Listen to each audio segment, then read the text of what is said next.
Have you ever noticed how the same kinds of people and stories keep showing up in your life? The wise mentor, the rebel, the caregiver, the trickster. Those repeating patterns have a name: archetypes. Archetypes are universal patterns of human experience. They're not rigid roles or stereotypes.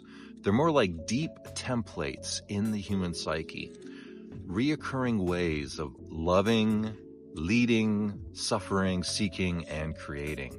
They show up in our myths, fairy tales, religious stories and rituals, dreams and fantasies, movies, novels, and even memes on social media. When we say he's a real warrior or they are a nurturer at heart, we're pointing at the archetypal energies. The word archetype comes from the Greek.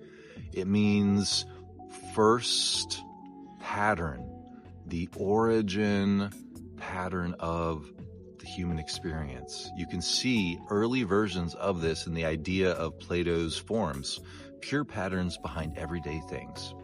But in modern language, archetypes really take shape in Carl Jung's work as a psychologist in the 20th century.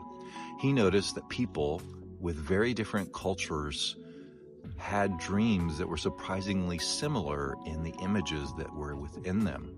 He proposed a collective unconscious, a shared layer of psyche, and said archetypes live there in universal patterns.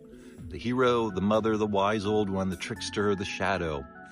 And then later, Joseph Campbell mapped how these patterns play out in stories as the hero's journey.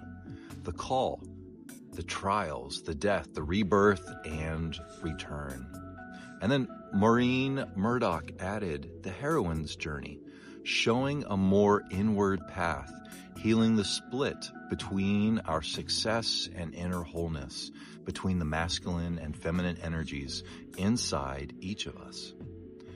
Over time, others like depth psychologists and coaches have named more specific archetype sets, such as lover, warrior, magician, sovereign, creator, caregiver, rebel, and so on. If you had a guess, which archetype has been leading your life lately, and which one is quietly waiting in the wings, asking to be invited in?